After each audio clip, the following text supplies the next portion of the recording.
Bayangkan situasi ini, sebentar. Kamu lagi duduk santai, mungkin di kedai kopi favorit kamu gitu ya. Pesan minuman kesukaan, terus ngobrol sama seseorang yang di atas kertas tuh brilian banget. Orang yang gelarnya banyak gitu ya. Nah iya, wawasannya luas banget, tahu segala hal lah pokoknya. Dari konstelasi politik dunia sampai cara kerja mesin kuantum. Ensiklopedia berjalan lah istilahnya. Betul, ensiklopedia berjalan. Tapi anehnya, baru 15 menit obrolan jalan, kamu tiba-tiba ngerasa capek banget secara mental. Iya, kepala mulai penuh. Kepala rasanya penuh, pandangan mulai kosong, mata berat. Terus ada dorongan primitif dari dalam diri kamu yang teriak-teriak pengen bilang, aduh aku pengen cepet-cepet cabut dari obrolan ini. Pasti banyak yang pernah ngalamin itu. Ya, kamu sama sekali nggak sendirian. Sangat wajar sih. Dan yang sering terjadi tuh banyak orang yang pas ngalamin momen blank atau kelelahan itu, mereka langsung diserang rasa bersalah. Oke, ngerasa, aduh apa aku yang kurang pinter ya? Tepat. Mereka mulai menghakimi diri sendiri. Mikir kayak, wah apa aku ini terlalu bodoh ya buat ikut obrolan ini? Apa aku anti intelektual? Padahal kan nggak gitu ya? Enggak sama sekali. Kenapa aku malas banget belajar hal baru dari orang sepintar dia? Padahal, mari kita luruskan satu hal sejak awal nih. Oke, gimana tuh? Respons tubuh dan otak kita yang mendadak lelah itu sebenarnya nyimpan penjelasan neurologis dan psikologis yang jauh lebih kompleks dari sekedar label, kamu malas mikir. Menarik banget. Dan itulah alasan kenapa sesi eksplorasi mendalam kita kali ini terasa sangat personal. Dan aku yakin sih sangat relatable buat kamu yang lagi dengerin. Pastinya. Hari ini kita bakal membedah sebuah catatan dan teks singkat mengenai fenomena psikologis dan dinamika sosial di balik rasa malas. Dengerin orang pintar ini. Misi kita hari ini sangat jelas. Membuktikan ke kamu bahwa rasa lelah itu bukan berarti kamu anti ilmu. Sama sekali bukan. Tapi itu adalah respons alamiah otak kamu terhadap cara informasi tersebut dikemas dan dilempar ke arahmu. Betul. Oke, mari kita bedah sama-sama. Tapi sebelum kita masuk lebih jauh, aku mau ngelempar sedikit pertanyaan nih. Silahkan. Kadang kan kita memang lagi kurang fokus aja ya, atau kapasitas otak kita lagi penuh. Apakah selalu salah si orang pintar ini kalau obrolannya bikin kita capek? Itu poin yang sangat valid sih. Tentu aja kondisi internal pendengar itu ngaruh. Tapi, kalau kita lihat dari kacamata psikologi kognitif, ada yang namanya batas toleransi beban kognitif. Beban kognitif? Maksudnya seberapa banyak yang bisa otak kita proses gitu? Iya, atau istilahnya cognitive load.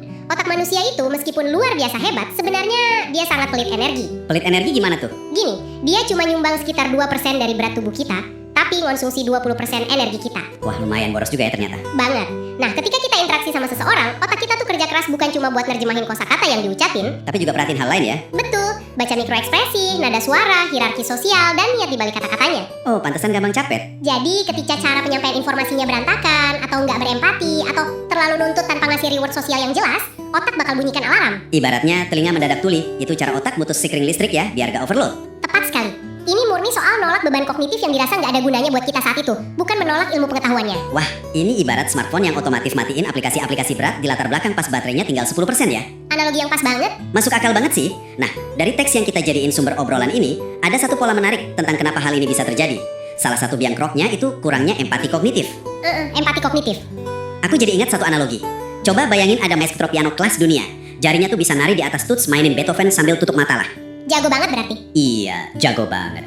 Terus dia lihat ada pemula yang baru pertama kali nyetup piano.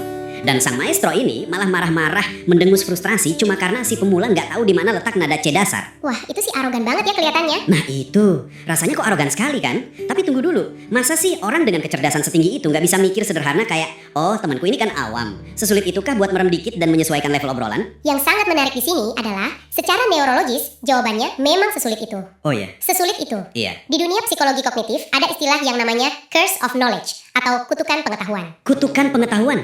Kedengarannya serem ya? Emang lumayan berdampak sih. Ini bukan sekedar kiasan loh. Ini beneran bias kognitif yang ngubah cara kerja otak. Gimana prosesnya itu? Waktu seseorang udah nguasain suatu bidang sampai level expert, otak mereka ngalamin yang namanya chunking. Chunking itu pengelompokan informasi ya? Betul, pengelompokan informasi secara otomatis. Jalur-jalur sarafnya udah jadi jalan tol bebas hambatan. Oke, terus masalahnya di mana? Masalahnya, mereka benar-benar lupa secara harfiah kehilangan memori sensorik tentang gimana rasanya jadi orang yang nggak tahu apa-apa soal topik itu. Jadi kutukannya itu, otak mereka udah di-upgrade ke sistem operasi yang baru, dan mereka kehilangan software lama buat baca cara pikir orang awam. Metafora yang sempurna. Mereka kehilangan kemampuan buat berempati secara kognitif. Jadi mereka nggak sadar kalau mereka lagi bikin orang lain bingung. Nggak sadar, otak mereka udah ngelompatin 10 langkah dasar dalam sepersekian detik. Jadi pas mereka ngejelasin sesuatu, hal yang menurut mereka sangat mendasar, sebenarnya itu hal yang sangat rumit buat pendengar biasa. Pantesan. Akibatnya mereka mulai pakai rentetan istilah teknis, jargon-jargon selangit gitu ya? Dan lompat dari satu konsep abstrak ke konsep abstrak lainnya. Tanpa pernah ngecek apakah lawan bicaranya masih nyambung atau udah tenggelam kebingungan. Betul banget. Dan efeknya ke kita sebagai pendengar sungguh terasa menyiksa. Obrolan yang niat awalnya santai, tiba-tiba bertransformasi jadi sesi kuliah 3 SKS. Bikin lelah mental seketika. Padahal jujur aja ya, siapa sih yang lagi enak-enak ngopi sore tiba-tiba mau dengerin orasi ilmiah tanpa daftar dulu? Rasanya posisi kita langsung dikecilin. Mika kekuatannya bergeser drastis. Ada hierarki gitu jadinya. Iya, ada hierarki tak kasat mata yang tiba-tiba didirikan di tengah meja kopi itu. Satu pihak ngangkat dirinya jadi sang pencerah yang serba tahu. Dan pihak lain diturunkan derajatnya jadi sekedar wadah kosong yang harus menampung. Secara psikologis, ini mencabut otonomi kamu dalam percakapan. Makanya kamu capek. Nah, disinilah pembahasannya jadi makin menarik. Karena kalau kita telusuri dari riset di materi kita ini bukan cuma soal otak yang lupa cara jadi pemula. Ada hal lain. Ada soal motivasi tersembunyi di balik kata-kata yang diucapin. Ada beda tipis antara orang yang bicara karena murni pengen berbagi dengan orang yang bicara cuma buat show off. Pamer ya. Iya, pamer atau cari validasi kalau dirinya itu brilian. Tapi jujur nih, sebagai devil's advocate, bukannya wajar ya kalau manusia sesekali pengen pamer? Kan mereka udah belajar bertahun-tahun. Wajar dong pengen diakui. Tentu, mencari pengakuan itu sifat dasar manusia. Tapi konteks dan proporsinya yang membedakan. Manusia itu punya insting sosial dan antena emosional yang sangat peka loh. Kita bisa deteksi niat orang gitu. Hampir secara insting kita bisa. Waktu seseorang bicara dengan niat murni buat berbagi, fokus energinya mengarah ke kamu. Oh, mereka merhatiin kita ya? Iya, mereka akan tatap matamu, perhatiin bahasa tubuhmu. Mereka bakal ngerem kecepatan bicaranya kalau kamu kelihatan bingung. Terus nanya, sampai sini masuk akal nggak? Beda sama yang cuma mau pamer dong. Beda jauh, kalau tujuannya murni buat show off dan validasi ego, fokus mereka berbalik 180 derajat ke dalam diri mereka sendiri. Jadi mereka nggak peduli sama kita? Mereka tidak sedang berbicara dengan kamu, mereka sedang berbicara kepada kamu. Kasarnya nih, mereka lagi bercermin memuja diri sendiri, dan kebetulan aja kamu yang dijadiin cerminnya. Wah, gila. Bercermin memuja diri sendiri menggunakan lawan bicara. Aku sampai merinding dengarnya karena kita semua pasti pernah jadi cermin itu. Pasti pernah. Kalau kita merasa lawan bicara cuma lagi pamer koleksi kosakata asing atau teori rumit buat muasin egonya, layar di otak kita otomatis langsung gelap, shut down. Itu reaksi otomatis. Kira-kira apa yang terjadi di dalam tubuh kita pas merasa cuma dijadiin properti panggung ini? Ini balik lagi ke soal pelitnya otak kita dalam bagi energi tadi. Saat antena sosial kita nangkap sinyal kalau kita nggak dihargai sebagai manusia, Kalau kita cuma jadi objek validasi gitu ya. betul, bagian otak yang namanya amigdala bakal mulai gelisah. Sementara otak prefrontal cortex kita yang tugasnya proses bahasa rumit dan logika, itu butuh banyak banget glukosa. Oke, terus otaknya mikir apa? Otak bakal bikin kalkulasi instan. Tunggu dulu, buat apa aku bakar cadangan glukosa yang berharga ini buat mencerna jargon teknis orang ini? Padahal secara sosial dia bahkan nggak nganggap aku penting. Pintar banget otak kita. Hasilnya, otak milih narik subsidi energinya, koneksi diputus. Pantesan langsung ngantuk. Rasa kantuk, bosen, dan mata yang berat itu secara harfiah adalah mekanisme pertahanan biologis. Biar kamu nggak buang-buang energi kognitif buat orang yang salah. Astaga. Jadi rasa ngantuk pas dengerin orang sombong ngomong itu bukan berarti kita bodoh, tapi itu cara tubuh ngelakuin penghematan energi dari eksploitasi ego orang lain. Luar biasa. Sangat efisien kan? Dan ngomong-ngomong soal eksploitasi nih, ini sangat nyambung ke bentuk interaksi yang paling nyebelin dari materi kita. Komunikasi satu arah. Monolog tanpa henti. Iya, kita semua sepakat komunikasi itu harusnya jalan dua arah, kayak main pingpong. Tapi ada loh orang yang pegang raket sendiri, lempar bola sendiri, smash sendiri. Sementara kita cuma disuruh mungut bolanya ya. Bener banget.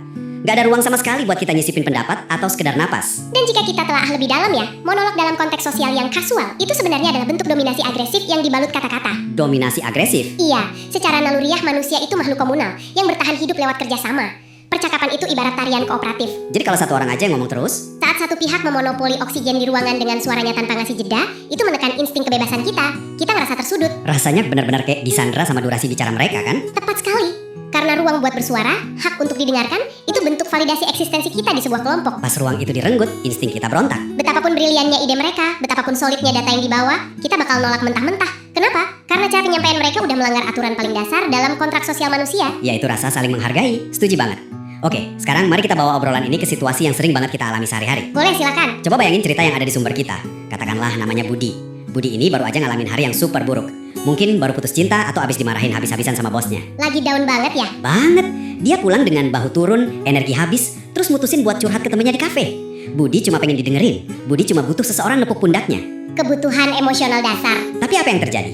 Si orang pintar ini malah masuk bawa spreadsheet imajiner di kepalanya. Alih-alih bilang, yang sabar ya bud. Nah iya, bukannya nenangin, dia malah ngebeberin statistik rasio perceraian, terus ngasih koreksi logis kenapa Budi secara teknis salah pas debat sama bosnya, sampai nyodorin 5 langkah optimasi manajemen waktu. Itu yang disebut tone deaf alias nggak bisa baca situasi. Tuli nada sosial tingkat dewa. Tapi tunggu, aku mau main peran sedikit nih. Kalau aku jadi temannya Budi, aku mungkin mikir, loh aku kan ngasih fakta objektif, biar dia sadar dan gak terpuruk dalam irasionalitas. Masuk akal sih argumennya. Emangnya salah memberikan solusi logis saat teman ada masalah? Itu pembelaan klasik yang sering banget dipakai sama orang-orang yang terlalu ngedepanin logika. Apakah fakta objektif itu salah? Tentu enggak. Terus masalahnya di mana? Ini bukan soal benar atau salahnya data, ini soal urutan operasional psikologi manusia. Kalau kita kaitkan hal ini sama gambaran yang lebih besar, ini adalah kegagalan fatal dalam baca ruangan sosial. Karena nggak pas momennya. Komunikasi manusia itu sifatnya multidimensi. Coba analogikan teman yang lagi hancur emosinya kayak rumah yang lagi kebakaran. Oke, rumah kebakaran. Logika dan statistik yang kamu kasih itu ibarat kamu datang bawa cetak biru desain rumah terus ngejelasin betapa buruknya kualitas material batu bata yang mereka pakai. Wah, gila sih kalau gitu kejadiannya. Fakta material batanya mungkin benar, tapi halo, rumahnya lagi kebakaran. Mereka butuh air, bukan kuliah arsitektur. Wow, butuh air bukan kuliah arsitektur. Itu metafora yang nancep banget sih. Jadi, kapan Kapan dong waktu yang tepat buat ngeluarin cetak biru itu? Nanti setelah apinya padam. Masuk akal. Pendekatan data yang kaku di momen yang emosional itu terasa sangat nyebelin. Karena sama sekali nggak menuhin kebutuhan emosional pendengar saat itu. Malah bikin tambah stres ya. Ada hukum tak tertulis dalam psikologi sosial. Regulasi emosi harus terjadi sebelum proses kognitif bisa berjalan. Maksudnya harus tenang dulu perasaannya? Betul. Selama amigdala si Budi masih meradang karena sedih atau marah, otak logisnya ketutup rapat. Ketika seseorang butuh validasi emosional tapi yang disodorin analisis mekanis, terjadi ketidakselarasan energi. Si pemberi saran ngerasa jadi hero karena nawarin solusi brilian ya. Tapi bagi Budi, temennya itu nggak ubahnya robot kaleng yang nggak punya empati. Dan ini bahaya. Bahayanya gimana? Panjang ke panjang mereka. Waduh, bener juga. Jadi, apa makna dari semua ini buat kita? Kita harus bisa bedain pendekatannya. Dari teks kita, ada satu perbandingan atau pertarungan karakter yang merangkum semua ini. Orang pintar versus orang bijak. Ini bukan sekedar label, tapi dua mindset yang beda jauh. Mari kita bedah tabel perbandingannya. Aspek pertama itu soal fokus. Katanya, orang pintar hanya fokus pada data dan kebenaran mutlak. Sementara orang bijak memfokuskan energinya pada koneksi dan pemahaman. Bedanya sangat fundamental. Kayak gimana bedanya di dunia nyata?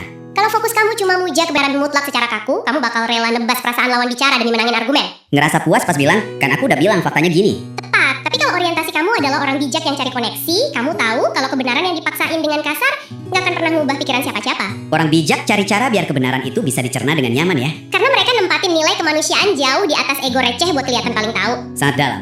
Lanjut ke aspek kedua yang jadi pembeda, yaitu bahasa. Tadi kita sempat singgung soal kutukan pengetahuan. Orang pintar cenderung pakai bahasa rumit, jargon, akronim yang bikin pusing. Tapi ada argumen begini.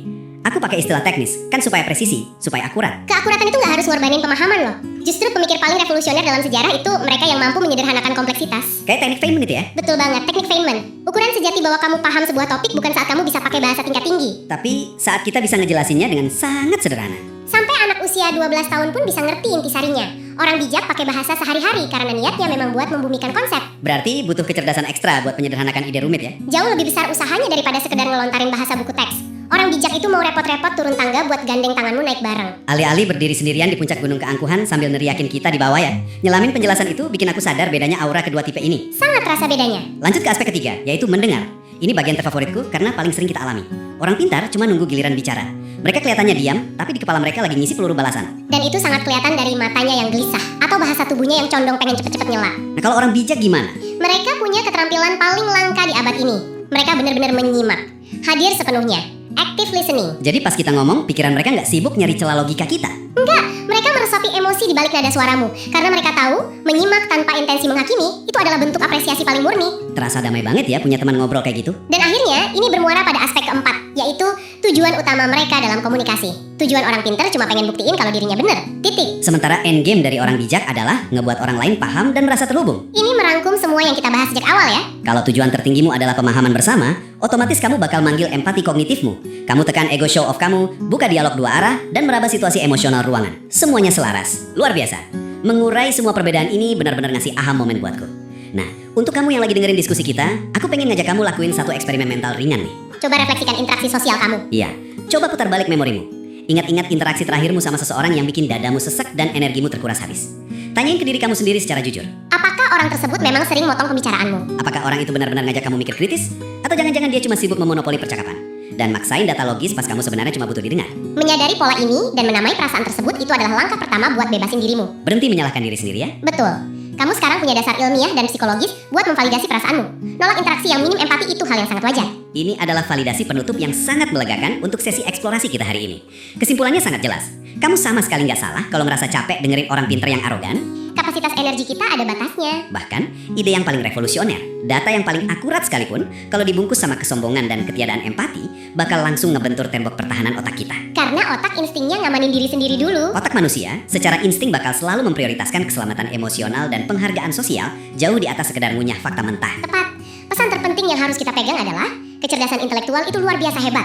Literasi dan data itu sangat penting buat kemajuan peradaban. Tapi ada tapinya nih. Hebat apapun semua itu, ia bakal jadi rongsokan gak berguna kalau gagal dikomunikasikan karena tersandung ego raksasa pemiliknya.